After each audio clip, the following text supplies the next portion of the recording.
ኦሮሞና አማራን ማፋጀት ነው። አማራን ራሱ እርስ በርስ ማፋጀት ነው። ኦሮሞን ራሱ እርስ በርስ ማፋጀት ነው። አፋርና ሶማሌን ማፋጀት ነው። ኛው ሲዳማና ወላይታን ማፋጀት ነው። ሙስሊም ክርስቲያንን ማፋጀት ነው። ሙስሊም እርስ በርሱ ክርስቲያን እርስ በርሱ ደግሞ እንዲፋጅ ማድረግ ነው። ብሔርን በፓርላማም በመርዶም ወቅት እንደ አብይ የተነተናት ሌላ የአገር መሪ ይቅርና ተርታ ሰው ስለመኖሩም ያጠራጥራል። የሚሾሟቸውን ሰዎችም የገደሏቸውንና ያስገደሏቸውንም በብሔራቸው መርዶ ሲናገሩ ትንሽም አይሸክካቸውም። ብሔር ለጠቅላይ ሚኒስትር አብይ ህዝቦችን የሚያጋጩበት፣ ግለሰቦችን ለማለያየት የሚገለገሉበት መሳሪያቸው በመሆኑ ሰው ሲሞትም በዘሩ ይዘረዝሩታል። ስንኖር ኢትዮጵያዊ ስንሞት ኢትዮጵያንን አላሉንም ነበር ወይ የሚል ጥያቄ አልቀረበባቸውም። ስትሞት ኦሮሞና ጋሞ አማራና አርጎባ ነህ ይላሉ። ከመሞታቸው በፊት ለማጋጨት ደግሞ ለአንዱ አንድ ይነግሩታል፣ ለሌላውም ተቃራኒውን ይሉታል። የአማራ ተወላጆችን ሰብስበው ኦሮሞን እየከፋፈልኩት ነው ይሏቸዋል። ኦሮሞዎችን ደግሞ ኦሮሞ ኢትዮጵያን 200 ዓመት እንዲገዛ የሚያደርግበት ስርዓት እየዘረጋሁ ነው ይሏቸዋል። ይህ ከእሳቸው ጋር የሰሩ እሳቸውን ያገኙ ሰዎች ሁሉ የሚናገሩት ነገር ነው።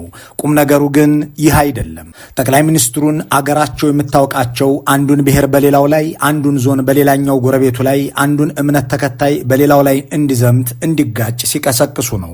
ለአብነት ጎንደርን ላለማው ጎጃም ተቆጣ፣ ወሎ ባንዳ ነው ጎንደር ጀግና ነው፣ ወለጋ ሄጄ ብሞት ጅማ ይነሳበታል፣ ትግራይ ካንሰርና አረም ነውና አጥፋው፣ ሙስሊምን ከወሎ ያፈናቀለው ጅማ የሚያስገባው ኦርቶዶክስ ነው ወዘተ የሚለው ከፋፋይና አጋዳይ ንግግራቸው በይፋ የተናገሩት በሚዲያም የተላለፈ ነው። አገሩ ኢትዮጵያ ባይሆንና ህዝቡም የኢትዮጵያ ህዝብ አንድነቱን የሚወድ ባይሆን ኖሮ ያጫርስ ነበር። ይህ አጋዳይና ከፋፋይ ባህሪያቸውን ስራቸው እየታወቀ ህዝብም በአብዛኛው እየተረዳው መሆኑ አሁን ግልጽ እየሆነ ይመስላል። ጠቅላይ ሚኒስትር አብይ ግን ህዝብንና ህዝብን ብቻ ሳይሆን ጓደኛሞችን፣ የሥራ ባልደረቦችን፣ አብራደጎችን፣ የአንድ እምነት አባቶችን፣ የአንድ ፓርቲ ሰዎችን ወዘተ በግል የሚያጋጩ፣ ለአንዱ ደውለው ሌላ አንዱን ጠርተው ሌላ የሚናገሩ፣ ጸብን በህዝቦች መካከል ብቻ ሳይሆን በግለሰቦች መሃል የሚዘሩ መሆናቸውን የቀድሞ የሥራ ባልደረቦቻቸው፣ የቅርብ ጓደኞቻቸው መናገር ጀምረዋል። ይህም በርካታ ሰዎችን ጉድ ሲያስብል ከርሟል። አቶ ታዬ ደንዳ የጀመሩት፣ ገዱ አንዳርጋቸው የቀጠሉት፣ ጀዋር መሐመድና ሚልኬሳ ሚዴጋ የሰለሱት ይህ ጉዳይ ሰሞኑን ጉድ የሚያስብል አጀንዳ ሆኗል። በሰዎች መካከል ወዳጅነት እንዳይኖር ይገድልሃልና ያጠፋሃል እያሉ ወሬ የሚያቃዱት ጠቅላይ ሚኒስትሩ እከሌን አትመነው፣ እከሌን ካደው፣ እከሌ ጠላት ነው ወዘተ እያሉ የሚያጋጩ መሆናቸውን እነዚህ ሰዎች በራሳቸው ላይ የደረሰውንና ያጋጠማቸውን ሲናገሩ ተደምጠዋል። እነዚህን ፖለቲከኞች በመከተል ነገሩ ከተነሳማ በሚል ሁናቴ ይህንን አሉባልተኛና ክፋት የተሞላበትን የጠቅላይ ሚኒስትሩን ባህሪ በተጨማሪ ማስረጃዎች ለማቅረብ ወደናል። ግለሰቦችንና ቡድኖችን ለማጣላት፣ ወዳጆችን በጓደኞቻቸው ለማስከዳት፣ ተደራዳሪዎችን እንዳይተማመኑ ለማድረግ የፈጸሟቸውን እንኳን የአገር መሪ አንድ የሰፈር አሉባልተኛ ወይዘሮ እንኳን ይፈጽሙታል የማይባልን ነውር ቀንና ዕለት ሰውና ስም ጠቅሰን እናቀርባለን። በ2012 ዓመተ ምህረት አቶ ጀዋር መሐመድ ላይ የግድያ ይሁን የእስራት ተግባር ለመፈጸም ሰራዊት ልከው ከከሸፈባቸው በኋላ የተቀሰቀሰውን አመፅ ተከትሎ 20 የማይደርሱ የአንድ ሃይማኖት ልሂቃንን ሰብስበው አህመድ ጀበልንና ኡስታዝ አቡበከርን ስማቸውን ጠቅሰው አገር አፍራሽ ናቸው ሲሉ የተናገሩትን በዝርዝር እንነግራችኋለን። አቶ ጀዋር መሐመድንና አቶ ለማ መገርሳን አንስተው እነዚህ ጸረ ኦርቶዶክሶች ናቸው ሲሉ የተናገሩትን ቢያንስ 20 ሰዎች አዳምጠዋቸዋል። ይህንንም ከነሱ አግኝተናል፣ ወደ እናንተ እናደርሰዋለን። ባሳለፍነው ህዳር 26 2017 በቤተ መንግሥት ያደረጉት ደግሞ ፍጥጥ ያለ አይን ያወጣ ተግባር ነው። ጌታቸው ረዳን፣ ታደሰ ወረደንና ደብረጽዮን ገብረ ሚካኤልን ትርምስምስ ያደረገ፣ እዚያው ከሳቸው ቢሮ ጸብ እንዲጀምሩ ያስቻለ ማጣላት የፈጸሙበት መንገድ ደግሞ ግርም የሚል ነው። እያንዳንዱን ሁነት እናቀርበዋለን። ከዚያ ቀደም ብለው በ2016 ክረምት ጌታቸውንና ደብረጽዮንን ያቆራረጡበት መንገድ ደግሞ ሌላ ብዙ ገጽ ያጽፋል። ሊገድሉ ነውና አምልጥ ያሉባቸውን ታሪኮችም በጥቂቱ እናቀርባለን። ሰውየው ህዝብን በእምነቱና በብሔሩ እንዲጋጭ ከመቀስቀስ አልፈው በግለሰቦች መካከል ቀጥሎ ድንበር ተሻግሮም በውጭ ሀገራት ተፈጽሟል። አንድን ፕሬዚዳንት ከድተውና ከሌላ ሰው አጣልተው የፈጸሙት ድርጊት በአልጀዚራ ተዘግቦላቸዋል።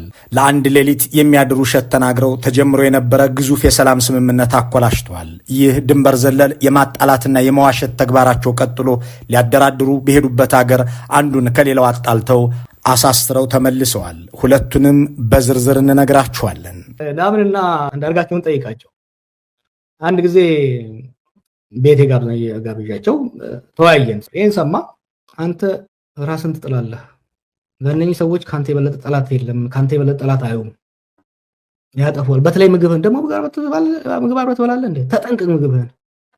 እነሱን ደግሞ አግኝታቸው እሱማ ዋና ጠንቅ እሱ ነው፣ ደፋዋለሁ ነው ያላቸው። አቶ ጀዋር እሳቸውን ከሌሎች ለማጣላት ለእሳቸውም ለሌሎችም ተነገረ ያሉትን አንስተዋል። እዚህ ጋር አቶ ጀዋር በሌሉበት የተፈጸመን ሌላ ታሪክን ጨምር። ነገሩ የሆነው በ2012 ጥቅምት ላይ ነው። ያኔ ጀዋርን እንዲገደሉ ይሁን እንዲታሰሩ ባይታወቅም ብቻ አንዳች ነገር እንዲፈጸምባቸው የሚያደርግ ትዕዛዝ ሰጥተው ጠቅላይ ሚኒስትር አብይ ወደ ሩሲያ አቀኑ። ማታ ወደ ሩሲያ ከመብረራቸው በፊት ግን ቀን በፓርላማ ባደረጉት ንግግር የውጭ ሀገር ዜግነት ያላችሁ ኦሮምኛን ብትናገሩ አማርኛ አንለቃችሁም፣ እናንተ አገር አላችሁ ብለው ዛቱ። ዛቻው በወቅቱ አሜሪካዊ ዜግነት ለነበራቸው ለአቶ ጀዋር መሐመድ እንደነበር ግልጽ ነው። ይህንን ያወቁት ጀዋርም እኛም አውቀናል፣ ጉድጓድ ምሰናል ብለው በፌስቡክ ላይ ተረቱ። ከዛቸው በኋላ ጠቅላይ ሚኒስትሩ ወደ ሩሲያ ሲያቀኑ ታማኝ ወታደራዊ ስኳዳቸው ደግሞ ወደ አቶ ጀዋር ቤት ሄደ። አቶ ጀዋር መከበባቸውን ገልጸው የድረሱልኝ ጥሪ ያቀረቡ። በዚህ ጊዜ ምድረ ኦሮሚያ ተበጠበጠች። ቁጥራቸው የማይታወቅ ሰዎች ተገደሉ። ቤተ ክርስቲያናት ተቃጠሉ። በርካታ የኦርቶዶክስ ተዋሕዶ አማኞች መገደላቸውም ሪፖርት ተደረገ። እልቂቱ ጋብ ሲል ጠቅላይ ሚኒስትሩ ወደ አዲስ አበባ ተመለሱና የኦርቶዶክስ ተዋሕዶ መምህራንንና ማኅበራት ተወካዮችን ሰበሰቡ። ዳንኤል ክብረትን በተገኙበት በካቢኔ አዳራሽ በተካሄደው በዚሁ ስብሰባ ላይ የቤተ ክርስቲያን ምሁራን፣ የማኅበረ ቅዱሳን አመራሮች፣ ከሰንበት ትምህርት ቤት የተወከሉ፣ ከአዲስ አበባ ወጣቶች ኅብረት የተገኙ ጴጥሮሳውያን በሚባለው ማኅበር ውስጥ የሚገኙ ሰዎች በታደሙበት ስብሰባው ተካሄደ። በዚያ ስብሰባ ላይ ጠቅላይ ሚኒስትሩ የተናገሩትን ቃል በቃል የመዘገበው ተሳታፊ ከማስታወሻው ላይ ያስገለበጠን የአብይ ንግግር እንዲህ የሚል ነው። በዚህ ግጭት የሞቱት አብዛኞቹ ኦርቶዶክሶች ናቸው። ልክ ናችሁ። ይህንን ያደረገው ኦርቶዶክስ ጠሉ ጀዋር መሐመድ ነው። ጀዋርን ከለላ የሚሰጠው ደግሞ ለማ መገርሳ ነው። በለማና ጀዋር ዙሪያ ተሰብስቦ የሚውለውን ሰው ብትቆጥሩት እንዳለ ኦርቶዶክስ ጠል ነው። ከነዚህ ውስጥ አገር አፍራሾቹ እነ አህመዲን ጀበልና ኡስታዝ አቡበከር ይገኙበታል። እውነቱን ልንገራችሁ፣ ያስቸገረኝ ለማ ነው። ለማ ከነ ጀዋር ጋር ገጥሞ የሚያሰባስበው ኃይል እንዲህ ያለ ነው። አሁን መፍትሄው ኢህአዴግን ማፍረስ ነው። እሱን ደግሞ ልጨርሰው ጫፍ ላይ ደርሻለሁ። ከዚያ በኋላ የኦርቶዶክስ መሞት ያበቃለታል። ቤተ ክርስቲያን ሲቃጠልና ክርስቲያን ሲገደል ሰራዊቱ ቆሞ ይመለከት ነበር ያላችሁትም ልክ ነው። ይህንን መጽሐፍ ተመልከቱ አሉና ቀይ መጽሐፍ በእጃቸው ይዘው፣ ይህ መጽሐፍ የመከላከያ ማስተማሪያ ሰነድ ነው። መከላከያ የአብዮታዊ ዲሞክራሲ ዘበኛ እንዲሆን ተደርጎ እንጂ ህዝብ እንዲጠብቅ አለመቋቋሙን የሚገልጸው ይኸው መጽሐፍ ነው። ለዚያ ነው ሰው ሲገደል ቆሞ የሚመለከተው። ስለዚህ ሰራዊቱንም አስተካክለዋለሁ ካሉ በኋላ እንደገና የቤተ ክርስቲያኗን ምሁራንና ጳጳሳት ወደሚመለከተው የንግግራቸው ክፍል አለፉ። እናንተ እንደ አባቶቻችሁ አይደላችሁም። አባቶቻችሁ ከእኔ ጋር የተወያዩትን ሁሉ ሚዲያ ላይ ያወጣሉ። እኔ ጋር እየመጡ ለምን ወጣቶቹ ላይ እርምጃ አትወስድም ይሉኛል። ማኅበራትን በተለይም ማኅበረ ቅዱሳንን አይወዱትም፣ በጣም ነው የሚጠሏችሁ። አንዳንዶቹማ በተለይ አቡነ ሳይሮስ፣ አቡነ ዜና ማርቆስ የሚባሉ ሰዎች አብይ ኦሮሞ ነው ብለው ገና ለገና ስለሚያስቡ ተሰባስበው መጡና የኦሮሚያ ቤተ ክህነት እናቋቁም አሉኝ። ከዚህ ጥፉ ነው ያልኳቸው። እኔ ቤተ ክርስቲያኗን 10 ትንንሽ ማድረግ እችላለሁ፣ ግን አልፈልግም፣ አገር ነች ብዬ ነው ማምነው በማለት ተናገሩ እያለ የሚቀጥለው የዚያ ስብሰባ ታዳሚ ይህ ወቅት የኦሮሚያ ቤተ ክህነት ስለማቋቋም በይፋ የተነሳበት ወቅት አለመሆኑን ያስታውስና በወቅቱ ግን ራሳቸው ጠቅላይ ሚኒስትሩ የኦሮሚያ ቤተ ክህነትን ለማቋቋም አደራጅተው ጵጵስና እንድትሰጥ የግብፅ ኦርቶዶክስ ቤተ ክርስቲያንን የሚያናግሩ ጳጳሳትን ወደ አሌክሳንድሪያ ልከው እንደነበር ያትታል። ይህ ከሆነ ከጥቂት ቀናት በኋላ እንደገና የእስልምና ልሂቃንን ሰበሰቡ። በዚያ ስብሰባ ላይ ከኦርቶዶክስ ማኅበራትና ምሁራን ጋር ያደረጉትን ውይይት ጠቅሰው ሙስሊምን አቀረብህ፣ ለሙስሊም ስልጣን ሰጠህ እያሉኝ ነው፣ በተለይ ማኅበረ ቅዱሳን የሚባለው ስብስብ እየረበሸኝ ነው ወዘተ እያሉ መናገራቸውን ኢትዮ ፎረም ሰምቷል። ይህ የእምነት ተቋማት በጎንዮሽ እንዲጋጩ የሚያደርግ ገለጻ ብቻ አይደለም። የሃይማኖቱ አስተማሪዎች ከእምነት አባቶቻቸው ጋር መተማመን እንዳይኖራቸው ዲያቆናትና መምህራኑን ከጳጳሳቱ ጋር አይወዷችሁም፣ እርምጃ ውሰድልኝ ይሉኛል እያሉ የሚናገሩት ቤተ ክርስቲያንንም 10 ትንሽ ማድረግ እችላለሁ እያሉ ያወሩት ተራዛቻ ብቻ አልነበረም። እቅድ፣ የራሳቸው ፍላጎትና ወደፊት የሚፈጽሙትንም ተግባር እየጠቆሙ ነበር። ይህንን ጉዳይ ከመመልከታችን በፊት ወደ ፖለቲከኞቹ እንመለስ። ውጭ ጉዳይ እየሰራው እያለ ሰው አምባሳደር የሚሆን የተለያየ ኃላፊነት ምናምን አብረን እንነጋገራለን። አጋጣሚ አንድ ሰው እኔ በስራው በጣም ጥሩ የሆነ ሰው ነው፣ በእኔ ያረዳድ ማለት ነው። ታምነዋለህ ወይ አለኝ። አዎ በስራው ነው የማውቀው፣ ሌላ ግንኙነት የለንም። በስራው በጣም ጥሩ ስራ ነው። ውጭ ጉዳይ ውስጥ አሉ ከሚባሉት ሰዎች አንዱ ነው። ጥሩ ዲፕሎማት ነው።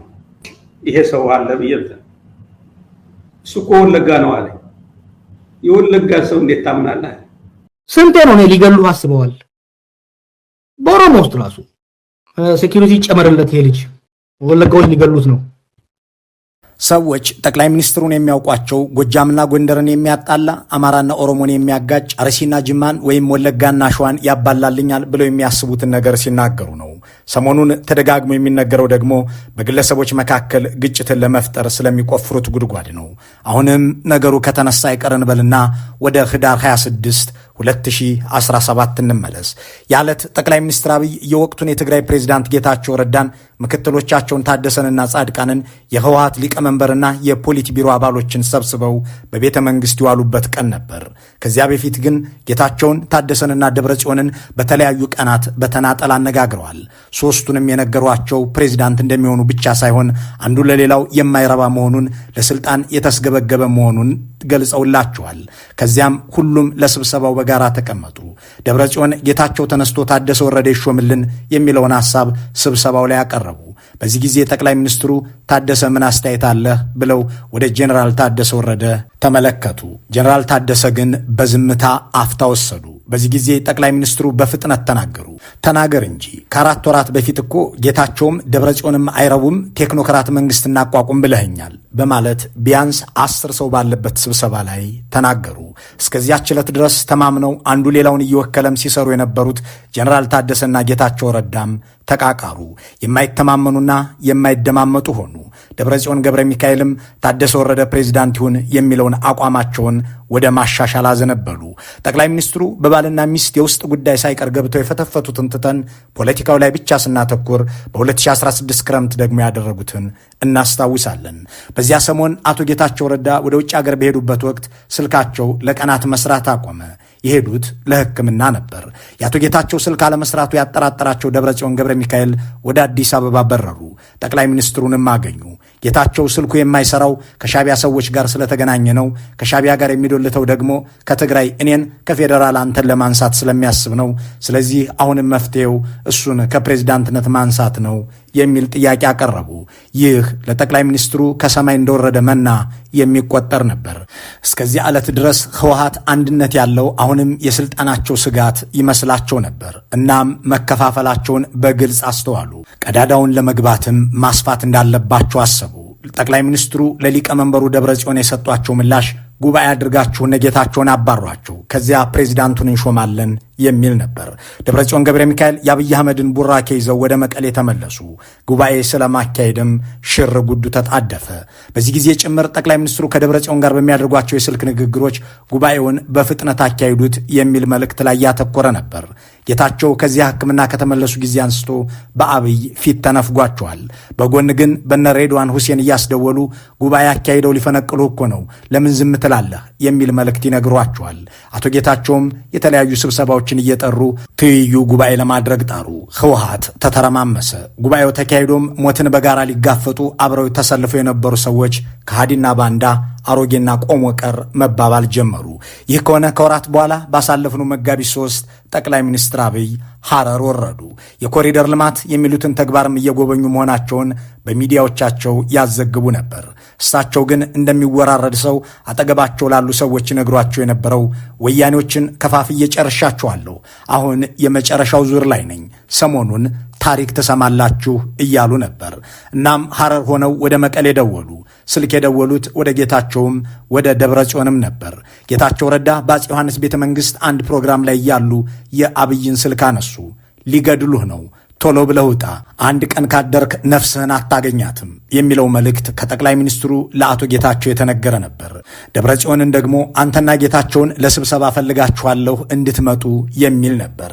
የጠቅላይ ሚኒስትር አብይን ትዕዛዝ የሰሙት ጌታቸው መቀሌን እንደተባለው በፍጥነት ለቀው ወጡ። ከዚያ ጊዜ ወዲህም አልተመለሱም። ሞትን በጋራ ሊጋፈጡ አብረው ተሰልፈው የነበሩ ሰዎች ተከፋፍለው አዲስ አበባና መቀሌ ሆነውም ተለያዩ። ሰተት ብለው አብይ አህመድ ወጥመድ ውስጥ የገቡት ህወሓቶች ጠቅላይ ሚኒስትሩ ሐረር ሆነው እንደዛቱት ታሪክ አሰሟቸው። ለምንድን ነው አንተ ከጠላት ጋር የምትደዋወለው አለኝ። ቹቹ አለባቸው የሚባል የአማራ ብልጽግና ጽሕፈት ቤት የነበረ ነው። ደውሎ ተነጋገረ። የጻፍነው ሌላ ነው፣ እየሆነ ያለው ሌላ ነው። ብልጽግና ቀርቶ ወደ ጉስቁልና እያመራን ነው የሚል ተነጋገረን።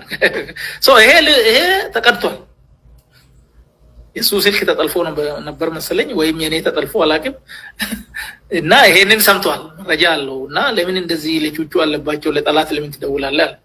ለሚዲያ የማይመጥኑ ለጠቅላይ ሚኒስትሩ ግን የየዕለት ስራ የሆኑ አስቀያሚ ተግባራት ብዙ ናቸው። ለማ መገርሳንና ብርሃኑ ጁላን ያጣሉበት መንገድ፣ የአየር ኃይል አዛዡንና ፊልድ ማርሻሉን ያቃቃሩበት አሉባልታ፣ አዳነች አቤቤንና ታከለ ኡማን ያቆራረጡበት ሐሜት፣ ብርሃኑ ጸጋይን ከከንቲባዋ ጋር እንዳይተያይ ያደረጉበት፣ ንጉሱ ጥላሁንንና ዳንኤል ክብረትን ዓይንና ናጫ ያደረጉበት ጉድ ቢነገር ሚዲያችንን አይመጥንምና እናልፈዋለን።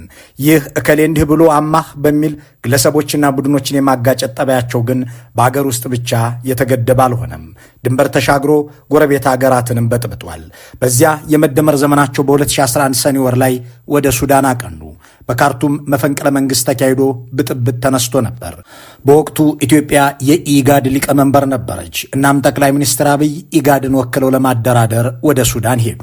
ሲቪል ፖለቲከኞቹ ድርድሩ በቤተ መንግስት አይሆንም፣ ቤተ መንግስቱ የጄኔራሎች ሆኗልና ገለልተኛ ተቋም አይደለም አሉ። ከዚያም የኢትዮጵያ ኤምባሲ ለማደራደሪያነት ተመረጠ። እነ መሐመድ ድሪር፣ እነ ተመስገን ጥሩነህ፣ እነ ገዱ አንዳርጋቸው በተገኙበት በሱዳኑ የኢትዮጵያ ኤምባሲ ውስጥ የሚደረገው ቅድመ ድርድር ጠቅላይ ሚኒስትሩ ይመሩት ጀመሩ። ከዚያም ጄኔራሎቹ የሚናገሩትን ቅሬታና ሐሳብ ለሲቪሎቹ፣ ሲቪሎቹ የሚናገሩትንም ለጄኔራሎቹ እንዲህ እያሏችሁ ነው በማለት ነገር ማቃዳት ጀመሩ። ጸብ እንዳበርዱ ተብሎ ወደ ካርቱም የሄዱት ጠቅላይ ሚኒስትሩ አንዱን ለሌላው እያሙ ግጭት አባባሱ። ጄኔራሎቹም የሲቪል ፖለቲከኞቹን በኢትዮጵያ ኤምባሲ በር ላይ እየጠበቁ ወደ እስር ቤት ወሰዷቸው። የአብይ ግለሰቦችንና ቡድኖችን የማጣላትና በአሉባልታ ማጋጨት ሱስ ድንበር ዘለል ሲሆን ግን ይህ ብቻ አይደለም። በ2016 ዓ.ም ታህሳስ ላይ ምስራቅ አፍሪካ አንድ የምስራች ዜና ሰማ። ይኸውም ሶማሊያና ሶማሊላንድ በጅቡቲው ፕሬዝዳንት አደራዳሪነት አለመግባባታቸውን በውይይት ሊፈቱ ተስማሙ የሚል ነበር።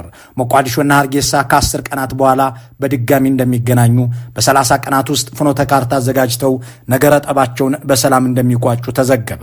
ነገሩ ግን ለኢትዮጵያው ጠቅላይ ሚኒስትር የሚከነክን ሆኗል። እኔን የሚያህል መሪ እያለ፣ እኔ የሰላም ኖቤል ተሸላሚው እያለሁ እንዴት ትንሿ ጅቡቲና አዛውንቱ ኡመር ጊሌህ ይህንን ጉዳይ ሊያደራድሩ ይችላሉ ብለው ተበሳጩ። እናም ወደ ሶማሊያው ፕሬዝዳንት ሐሰን ሼክ መሐመድና ወደ ሶማሊላንዱ ፕሬዝዳንት ሙሴ ቢሂ ከድርድሩና ከስምምነቱ በኋላ ደወሉላቸው። ጠቅላይ ሚኒስትሩ ወደ ሁለቱም ሰዎች የደወሉት የተለያየ መልእክት ይዘው ነው። ለሐሰን ሼክ መሐመድ ድንቅ ተግባር ፈጽማችኋል፣ ጥሩ ጅምር ነው አሏቸው። ወደ ሙሴ ቢሂ ደውለው ደግሞ አዲስ አበባ መጥተህ ለሶማሌላንድ ዕውቅና ልስጥልህ፣ አንተ ደግሞ ወደብ ታከራየኛለህ አሏቸው። ሙሴ ወደ አዲስ አበባ በረሩ። ያ እግዚአብሔር ረድቶን ቀይ ባህር ገባን የተባለበት የመግባቢያ ውልም ተፈረመ። ይህንን ሁሉ የአብይ አህመድን ቅሌት በአልጀዚራ ላይ የተረኩት የሶማሊያው ፕሬዝዳንት ሐሰን ሼክ መሐመድ ከሃዲ ብለዋቸው ነበር።